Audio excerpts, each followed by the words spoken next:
ଗଣମାଧ୍ୟମ ଦେଖିଲି ଯେ ସେମାନେ ବସିକି ଭିଡ଼ିଓ କରୁଛନ୍ତି ଏବଂ ନ୍ୟୁଜ୍ କରୁଛନ୍ତି। ନ୍ୟୁଜ୍ କରିବା କିଛି ଅସୁବିଧା ନାହିଁ। ମୁଁ ଯାହା ଖବର ପାଇଲି ଜବରଦସ୍ତି ପଶିଛନ୍ତି ଏବଂ ଏଭଳିଆ ନ୍ୟୁଜ୍ କରୁଛନ୍ତି। ସେ ଜାଣିବା ଦରକାର ଯେ ମୋର ଏଇଟା ବର୍ତ୍ତମାନ ପଜେସନ୍ ଅଛି ଏବଂ 15 ତାରିଖ ପର୍ଯ୍ୟନ୍ତ 4 ତାରିଖ ପର୍ଯ୍ୟନ୍ତ ନୋଟିସ୍ ଯାଇଛି ଏବଂ 15 ତାରିଖ ମୋ ପଜେସନ୍ ଅଛି। ଏବଂ ସେମାନେ ଜାଣିବା ଦରକାର ଯେ ସରକାରୀ କ୍ୱାର୍ଟର ଯେଉଁଭଳିଆ ନିଆଯାଇଥାଏ ସେମିତି ଫେରାଯାଏ। ସେ ଅନୁସାରେ ମୁଁ ତାକୁ ତିଆରି କରିକି ସକାଳୁ ଫେରିବି।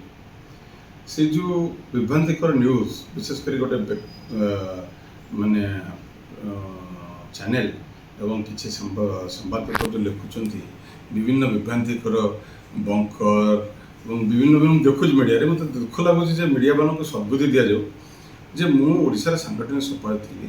ବିଭିନ୍ନ ନେତାମାନେ ଆସୁଥିଲେ, ଓଡ଼ିଶାର କର୍ମୀମାନେ ଆସୁଥିଲେ, ସେମାନଙ୍କର ବସିବା ଜାଗାକୁ ରଖିବା ପାଇଁ ମୁଁ ଗୋଟେ ଏକ୍ସଟେନସନ୍ ଟେମ୍ପୋରାରୀ ଏକ୍ସଟେନସନ୍ କରାଯାଇଥିଲା, ଯେଉଁଥିରେ ଲୋକମାନେ ରହିକି କାମ କରିପାରିବେ, ଗ୍ରିଭାନ୍ସକୁ ଆଡ୍ରେସ୍ କରିପାରିବେ ଏବଂ ସମ୍ମାନ ସହିତ ବସାଇ ପାରିବେ।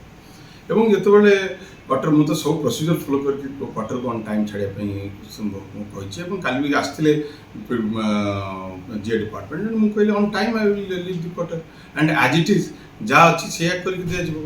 ଏବଂ ତା ଭିତରେ ଏତେ କ'ଣ ସେଠି ଅଛି ଏବଂ ଲୋକ ଯେଉଁ 15 ଦିନ ହେଲା ଗୋଟେ ନ୍ୟୁଜ୍ ଚାଲିଛି, ଭଗବାନ ତାଙ୍କୁ ସଦ୍ବୁଦ୍ଧି ଦିଅନ୍ତୁ। ଲୋକ ସତ ସବୁ ଜାଣିଛନ୍ତି। ମୋର କାମ ହେଲା ଓଡ଼ିଶାବାସୀଙ୍କର କାମ କରିବା ଏବଂ ମୁଁ ଯେହେତୁ ସଂଗଠନ ସମ୍ପାଦକ ଥିଲି, ବିଜୁ ଜନତା ଦଳର ସମସ୍ତ କର୍ମୀ ନେତାମାନେ ଆସନ୍ତି ଏବଂ ସମସ୍ତେ ବିଭିନ୍ନ ଜାଗାରେ ବସିବା ଏବଂ ତାଙ୍କ ସମ୍ମାନ ସହିତ ବସିବା ମୋର କର୍ତ୍ତବ୍ୟ ଥିଲା ଏବଂ ସେ ଅନୁସାରେ କାମ କରାଯାଇଛି। ଏବଂ ମୁଁ କ୍ୱାର୍ଟର ଯେମିତି ଥିଲା ସେମିତି ଫେରେଇବି। ଦ୍ୟାଟ୍ ଇଜ୍ ଆମର ମିନିମମ୍ ୱାର୍କ, ଯେଉଁଟାକି ନିୟମ, ଆଉ ସେ ନିୟମ ଭିତରେ ମୁଁ କାମ କରୁଛି।